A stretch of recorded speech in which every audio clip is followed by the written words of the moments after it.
सूचना केवल हमारे विचार हैं, वित्तीय सलाह नहीं। निर्णय लेने से पहले खुद शोध करें। किसी भी लाभ या हानि के लिए हम उत्तरदायी नहीं हैं। आज हम देख रहे हैं MIF लिमिटेड के 2024-25 Q3 की consolidated financial performance. Starting with the sales, पिछले क्वार्टर से सेल्स में 2% का इंक्रीज हुआ है, मगर कंपनी ने पिछले साल के मुकाबले 13.5% का सेल्स इंक्रीज रिपोर्ट किया। Expenses 5% quarter on quarter increase हो गए हैं, जो साल भर के 21% के राइज के साथ अलाइन करता है। क्वार्टरली सेल्स के कंपैरिजन में एक्सपेंसेस इंक्रीज होना दिखाता है कंपनी ने एक्सपेंसेस मैनेज करने के लिए स्ट्रगल किया।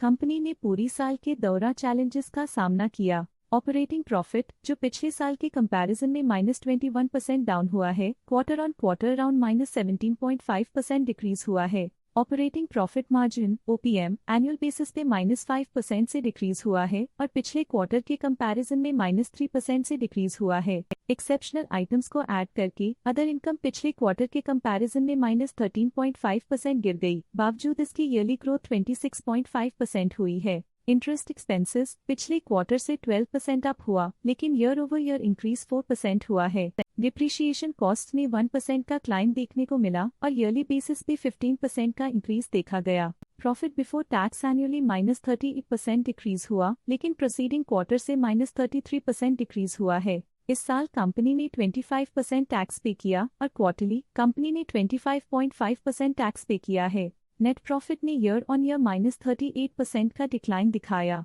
लेकिन लास्ट क्वार्टर से -33% का कंट्रैक्शन हुआ है। इस क्वार्टर के दौरान कंपनी का परफॉर्मेंस इतना अच्छा नहीं रहा।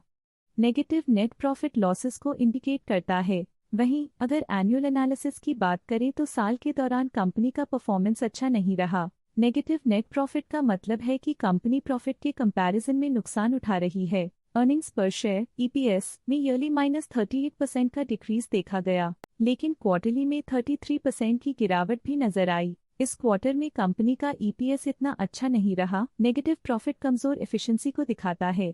MIF लिमिटेड के फाइनेंशियल स्नैपशॉट को रिव्यू करते हुए कुछ मुख्य ट्रेंड्स सामने आए हैं जो कंपनी की परफॉर्मेंस पे रोशनी डालते हैं। दिसंबर 2021 से दिसंबर 2024 तक MIF लिमिटेड की फाइनेंशियल जर्नी में सबसे पहले बात करते हैं सेल्स की। इस साल सेल्स में 11% की वृद्धि हुई है और पिछले 4 सालों में 45.5% की वृद्धि हुई है, जो एक निरंतर अपवर्ड ट्रेंड को दर्शाता है। पिछले 3 साल से सेल्स लगातार बढ़ती जा रही है, जो मार्केट एक्सपेंशन और कंज्यूमर डिमांड में वृद्धि को दर्शाता है। अब बात करते हैं एक्सपेंसेस की। इस साल एक्सपेंसेस 17.5% बढ़े हैं और 4 सालों में 45% का इजाफा हुआ है। इस साल हालांकि एक्सपेंसेस सेल्स से थोड़ा ज्यादा बढ़े हैं, मगर ग्रोथ रेट्स का करीब होना स्टेडी ऑपरेशनल कॉस्ट को दर्शाता है। इस साल ऑपरेटिंग प्रॉफिट -19% कम हुआ, लेकिन पिछले 4 सालों में 49% का इजाफा हुआ है। इस साल नेट प्रॉफिट में -13.5% की गिरावट हुई, लेकिन पिछले 4 सालों में 109.5% की बढ़ोतरी हुई है, जो कंपनी की मजबूती दिखाता है।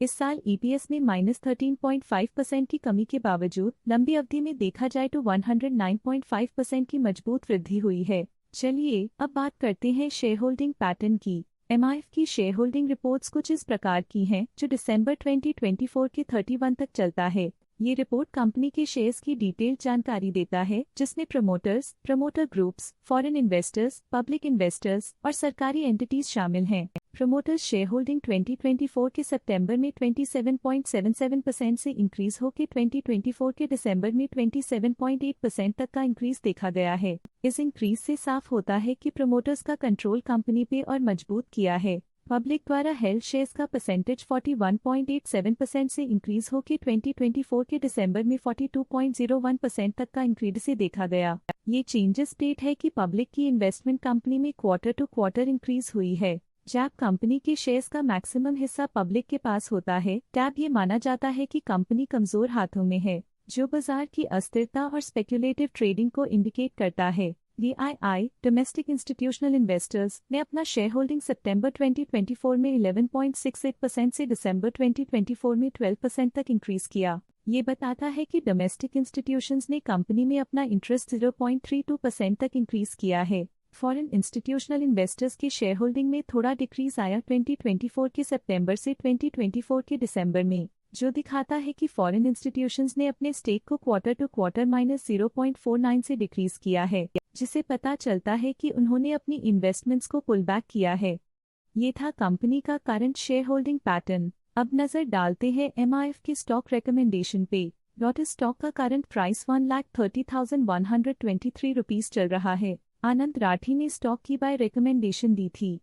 उन्होंने स्टॉक का टारगेट प्राइस 1,60,000 का अनुमान लगाया था। रिकमेंडेशन के समय स्टॉक का प्राइस 1,19,285.6 चल रहा था, जो करंट प्राइस से 27.3% अप है। मोतीलाल ओसवाल ने स्टॉक की सेल रिकमेंडेशन दी थी। उन्होंने स्टॉक का टारगेट प्राइस 92,000 का अनुमान लगाया था। रिकमेंडेशन के समय स्टॉक का प्राइस 1,26,058.65 चल रहा था, जो करंट प्राइस से -26.7% डाउन है। आज के लिए फाइनेंशियल सेक्टर में इतना ही। देखने के लिए धन्यवाद। स्टॉक लेटेस्ट न्यूज अपडेट के लिए चैनल को सब्सक्राइब करें और वीडियो को लाइक एंड शेयर करें।